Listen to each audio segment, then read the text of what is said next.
तो इस तरीके से हम जो देखते हैं कि ट्रंप ने जिस तरीके का जाल बिछाया है और टैरिफ वार पर उनका भरोसा है, सीधे वार से वो बच रहे हैं और इसीलिए शायद ये फिलिस्तीन गाजा में भी समझौता करना चाहते हैं, ये रूस और यूक्रेन में भी समझौता कराना चाहते हैं और अभी भारत और पाक का तो इन्होंने रोका, जबकि पाश्चात्य देशों का हित ये है कि ये लोग लड़े। तो अब जब यूक्रेन के पीछे, यूक्रेन के मदद से अमेरिका ने ट्रंप ने अपना हाथ खींचा, लेकिन सारे पाश्चात्य देश तो उसके पीछे लग गए और इनके इस नीति से, इनके उससे अमेरिका का बिजनेस प्रभावित हो रहा है, खास करके वहां का दवा उद्योग का, जिसका रॉ मटेरियल अधिकांश मात्रा में चीन से जाता है, लेकिन टैरिफ के चलते अब वो भी संकट है। तो अमेरिका का तो पूरा का पूरी अर्थव्यवस्था, और मस्त का मतलब जैसे कहना है कि अमेरिका पर खर्च दर खर्च बढ़ता जा रहा है और अमेरिका कर्ज दर कर्ज लेता चला जा रहा है। तो यह जो मकड़जाल है, फिरोज भाई, आप इसको कैसे देखते हैं? अमेरिका को क्या वाकई नहीं ट्रंप फंसा दिए क्या? जी आनंद जी, थोड़ा आवाज कम था, एक लाइन में जरा आपका क्वेश्चन वापस रिपीट कर दीजिए। हमारा कहना है कि अमेरिका का पूरा बिजनेस एक तरीके से ठप हो गया है, उनका दवा उद्योग, उनका शस्त्र उद्योग, उनका कार का भी सब कुछ। तो क्या नहीं, ये ट्रंप की नीतियों से फंस गया है अमेरिका अपने जाल में? नहीं, बात ऐसी है आनंद जी, 2-3 मुद्दे हैं यहाँ। एक तो जेफरी एप्स्टाइन की थोड़ी बात में कंटिन्यू करेंगे, क्योंकि खाली ट्रंप नहीं फंसेगा इसमें, इलॉन मस्क भी फंसा है। एक ईमेल भेजा था जेफरी एप्स्टाइन ने टू इलॉन मस्क, और उसमें वो इलॉन को बोलता है कि were you able to meet Ghislaine for kung fu practice.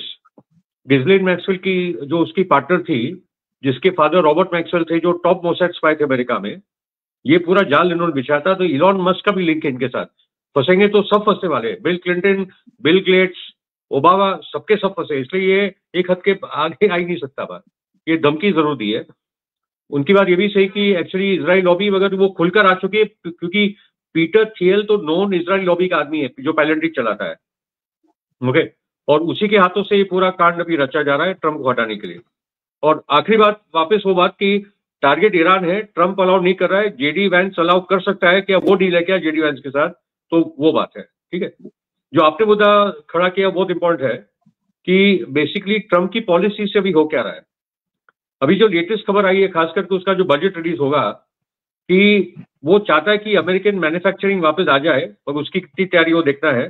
कुछ तो बोल रहे कि इन्फ्लेशन डाउन हो गया है, अंडे की भी रेट ठीक हो गया है, तेल का भी, it depends on which state, मगर अभी कुछ कुछ खबरें आने लगी है, क्योंकि काफी देशों के साथ कुछ ना कुछ समझौता टैरिफ को लेकर हो रहा है। लॉन्ग प्रॉब्लम है अमेरिका के लिए, क्योंकि ये कुछ 2 दिन की सॉल्यूशन नहीं है ट्रंप के हाथों में, बहुत सारा कुछ वो लोग डूब चुके हैं। मगर जो मुद्दा आपने और रेस किया, खास करके ट्रंप की जो policies to stop the wars, वो रशिया और यूक्रेन का वॉर नहीं स्टॉप कर पा रहा है, क्योंकि पूरी यूरोप लग गई है रशिया को बर्बाद करने के लिए, ओके। तो यूरोपियन यूनियन अपने आप में 500 मिलियन लोगों का देश है, अमेरिका 350 मिलियन लोगों का देश है। तो यूरोप तो एक्चुअली, पूरा यूरोप आप देखोगे तो उनकी तो जीडीपी अमेरिका के बराबर आ जाती है, okay. Now the point is के एक जगह पे वो युद्ध चल रहा है जहां बहुत पैसे बन रहा है वेपन्स लॉबी के, दूसरा जगह पे इजराइल अपना काम कर रहा है ताकि पूरे मिडिल ईस्ट में वॉर चल रही है और हथियार बड़े पैमाने पे गल्फ कंट्रीज खरीद रहे। किसी के लिए खरीद रहे मुझे पता नहीं, क्योंकि वो इस्तेमाल तो करते नहीं किसी के खिलाफ, अगर करते तो यमन या उसके खिलाफ। उसके साथ ये बड़ा मुद्दा आता है कि भारत और पाकिस्तान का जो 4 दिन का हॉस्टिलिटीज हुई, युद्ध भी नहीं बोलेंगे उसको, ट्रंप ने इसको रोका क्यों? और एक युद्ध चालू हो जाता, साउथ एशिया में पूरा युद्ध फैल जाता, रोका क्यों? सबसे उसका बड़ा उत्तर है वापस उनके डिफेंस इंडस्ट्री को बचाने के लिए, क्योंकि पहली बार एक नॉन वेस्टर्न वेपन सिस्टम जो Chinese jet and C fighters है वो हावी हो गए, PL-50E missile, air to air missiles हावी हो गए। वो अगर हावी हो जाते तो ये F-35 और F-16 को खरीदता कौन? फ्रांस के राफेल को खरीदता कौन? ब्रिटेन के प्लेन को खरीदता कौन? इसलिए उनको ये जंग रोकनी पड़ी, नहीं तो उनके मार्केट गिर जाते, शेयर मार्केट कोलैप्स हो जाते। चाइनीज वेपन सिस्टम जो उनके सैटेलाइट्स, इंटीग्रेटेड सर्वेलेंस, उनके मिसाइल्स, उनके जेट्स, जो 1/5 रेट में मिलेंगे, उनके स्टेल्थ जो J-35 है, जो F-35 के मुकाबले में है, वो भी अमेरिका के बहुत एडवांस, उससे ज्यादा एडवांस है। तो इसलिए ये जंग रोकी गई, वरना इट हैज नो लॉजिक। एक वेस्टर्न पावर आके जंग क्यों बंद करे जब हथियार ही हथियार दोनों खरीदने वाले आपसे। Okay, now the point comes again, I come to one point जो पाशा जी ने बात की कि should Modi ji have gone to the G7 meeting. मेरा बुलाना है कि उसके बाद ज्यादा चॉइस नहीं है, अगर उसको बुलाया जाएगा तो जाएगा, उसको नहीं बुलाया जाएगा तो उसको घर में बैठना पड़ेगा, ठीक है, क्योंकि वो जाके हाथ जोड़ के कॉम्प्रोमाइज ही करने वाला है कि भाई वो विवेक गुप्ता को छोड़ दो, गलती हो गई, निज्जर को मारा, पन्नू को मारा, वापस नहीं करेंगे। दूसरा कि जो अडानी का जो अरेस्ट वारंट है भाई वो हटा दो, क्योंकि मैं भी उस पर फंसा हूं, ये पूरे कांड में मेरा भी पैसा है जो आप जानते हो। और आप कृपया करके बैलेट पेपर की बात मत करो वापस, क्योंकि मुझे पता है कि मैं ईवीएम से जीतता हूं, आपको पता है ईवीएम से जीतता हूं, सबको पता है, मगर मेरे देश में ईवीएम है तभी मैं सिक्योर हूं। तो वो अपनी सत्ता बचाने के लिए जा रहा है बेसिकली, कोई भारत के लिए नहीं जा रहा है। ओके, और ये कोई महान नेता नहीं आने वाले। ट्रम्प क्रूक है, वो लेबर पार्टी का स्टैमर क्रूक है, जर्मनी का क्रूक है, ये सबके सब नरसंहार में लगेगा आधा में, कोई महान लीडर नहीं है। सिर्फ लूला जो जा रहा है, जो साउथ के लीडर जा रहे हैं, 2 महान में बोल सकता हूं, वरना बाकी के जितने यूरोपियन लीडर्स हैं सबके सब करप्ट है, सबके सब हथियार बेचते हैं, और सबके सब गाजा के नरसंहार में सबके साथ कंप्लिसिट है। उस समागम में मोदी जी जा रहे हैं G7 में अपनी जान बचाने के लिए, अपने खुद के दोस्तों के लिए समझौता करने के लिए।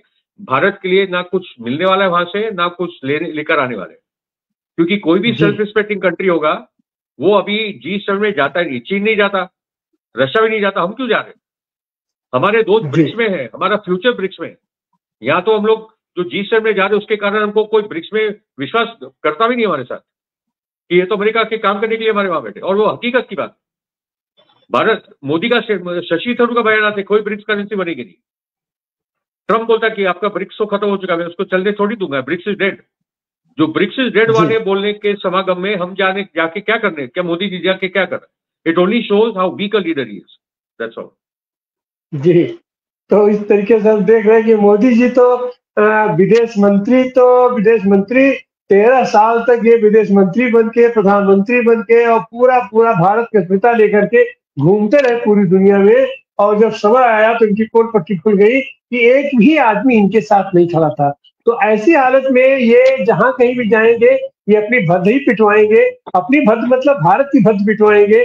अब भारत की जनता का ये कितना कहां तक अपमान कर सकते हैं, लेकिन इतना तो साफ दिखाई पड़ रहा है फिलहाल कि ट्रंप ने जो जाल बुना है, अपने टैरिफ वार का जाल बुना हो या जो भी वो अपना जाल बुना है, उसमें अमेरिका फंस गया है, अमेरिका की अस्मिता फंस गई है, बिल्कुल वैसे ही जैसे मोदी के साथ भारत की अस्मिता फंसी हुई है। अब आगे देखना है कि इस मकर जाल से अमेरिका कैसे निकलता है, भारत कैसे निकलता है, रूस कैसे निकलता है, यूक्रेन कैसे निकलता है, पाकिस्तान कैसे निकलता है, और पूरी दुनिया कैसे निकल पाती इससे। क्योंकि अभी फिलहाल जो माहौल बन रहा है वो साफ साफ दिखाई पड़ रहा है कि हम कहीं परमाणु युद्ध की तरफ तो नहीं बढ़ रहे हैं, कहीं हम तीसरे विश्व युद्ध की तरफ तो नहीं बढ़ रहे हैं। और अगर ऐसा होगा तो यह मानवता के लिए बहुत ही हानिकारक होगा, बहुत ही कष्टकर होगा। इन्हीं शब्दों के साथ हम